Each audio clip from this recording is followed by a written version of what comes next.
Hey guys, I'm Dave Townsend. I'm a realtor here in Middle Tennessee.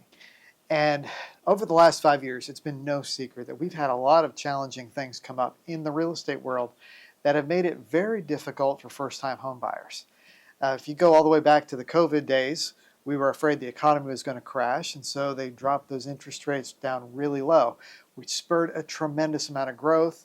And then there was a ton of competition for these homes, and the home prices went up and up and up and up.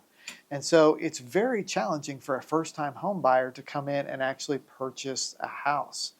So today in this video, I'm going to go through a few tips that you can take with you when you're going out looking and just to consider when you are buying your first time home here in Middle Tennessee. Now, wouldn't it be great if you went out, you found the exact house you're looking for, the exact place you're looking for it to be in, the exact piece of land for it to be on, and at the exact price point that you're looking for. So that is probably not likely to happen as a first-time home buyer. As a first-time home buyer, you're going to have to go into this with a little bit of the expectation that you're going to have to compromise somewhere. So if the price is too high, maybe you have to move further out and find a different location. Or maybe you have to look for a smaller sized house or a house on a smaller piece of land. So you are going to have to compromise. That is my number one tip for buyers right now, is be able to compromise on your needs and understand that this is your first house. This is not necessarily going to be your last house. You will probably buy this house and you'll probably change into another house 5 to 10 years later, and you built up some equity and you can flip it into the next house. So that's how it's going to work. In order for you to eventually get where you want to go, your first house will probably have to be a compromise. So my next tip for first-time home buyers, be able to stay within your budget. The first thing you should do is probably talk to a lender and find out what you can actually afford. And that's going to determine what area you can afford it in, what size house you can buy, what size property you can get.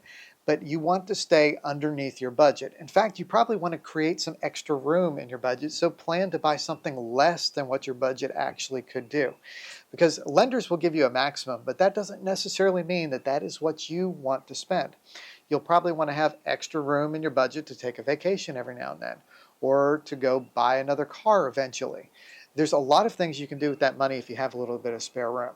But again, that's probably going to mean you have to compromise on something with the house. Your location, your type of house, your land, whatever it is. There's some things that you'll probably have to compromise on it. But above all, you want to stay in a reasonable budget. And keep in mind that that budget does not necessarily mean, what you're approved for does not necessarily mean that that is your budget. Now, another thing to be concerned about when buying a house, especially if you're a first-time home buyer, is the payment. You want to make sure that it is something that you can afford. Like a minute ago, we talked about budget, making sure you stay within your budget. That payment amount, knowing what that is paramount to understanding how it's going to impact your budget.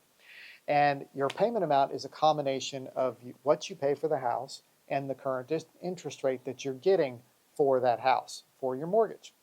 So we've had a really crazy time with interest rates over the last several years. At one point, we were down in the 2.5 to 3 range, which were amazing rates. So many people refinanced, bought new homes during that time period. It created a lot of appreciation and home prices really jumped. So what we're faced with today are higher interest rates that are historically low. Say we're around 6 to 6.5%, maybe 7% in some cases, but those are historically low rates. But we have historically high home prices. And when you put the two together, they end up making a really high payment amount, more so than what we've ever seen. It's really challenging for a first-time home buyer. So what you need to do is buy the house you can afford with the interest rate that it is today.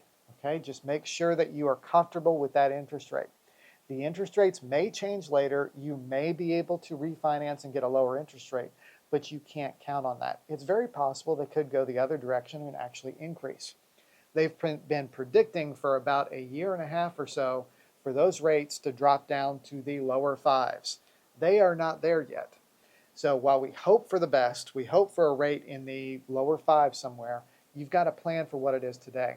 If you wait on it and the rates drop later, you may be faced with a situation with a lot of other home buyers who are going in there and bidding on houses. and you don't want to get into a price war when you're a first-time home buyer. You want to keep that budget down as much as possible, and you don't want to have that house payment or that house price go up really high. So one type of home that I think first-time home buyers really need to consider are townhomes. Townhomes tend to be a little bit lower priced than single-family homes. They tend to have less maintenance on them because they don't have a yard. A lot of times the roof is shared, the cost of it, with the homeowners association. So it can be a very good opportunity for a first-time home buyer. And when you need to go and upgrade to a next house, you can either save that house and keep it as a rental or sell it and just flip the equity into your next home. So there's a lot of opportunities with those. But I'm Dave Townsend. I'm a real estate agent here in the Middle Tennessee area. If you need help buying, selling a home, reach out. I'll keep all my contact info in the description here of this video and look forward to hearing from you.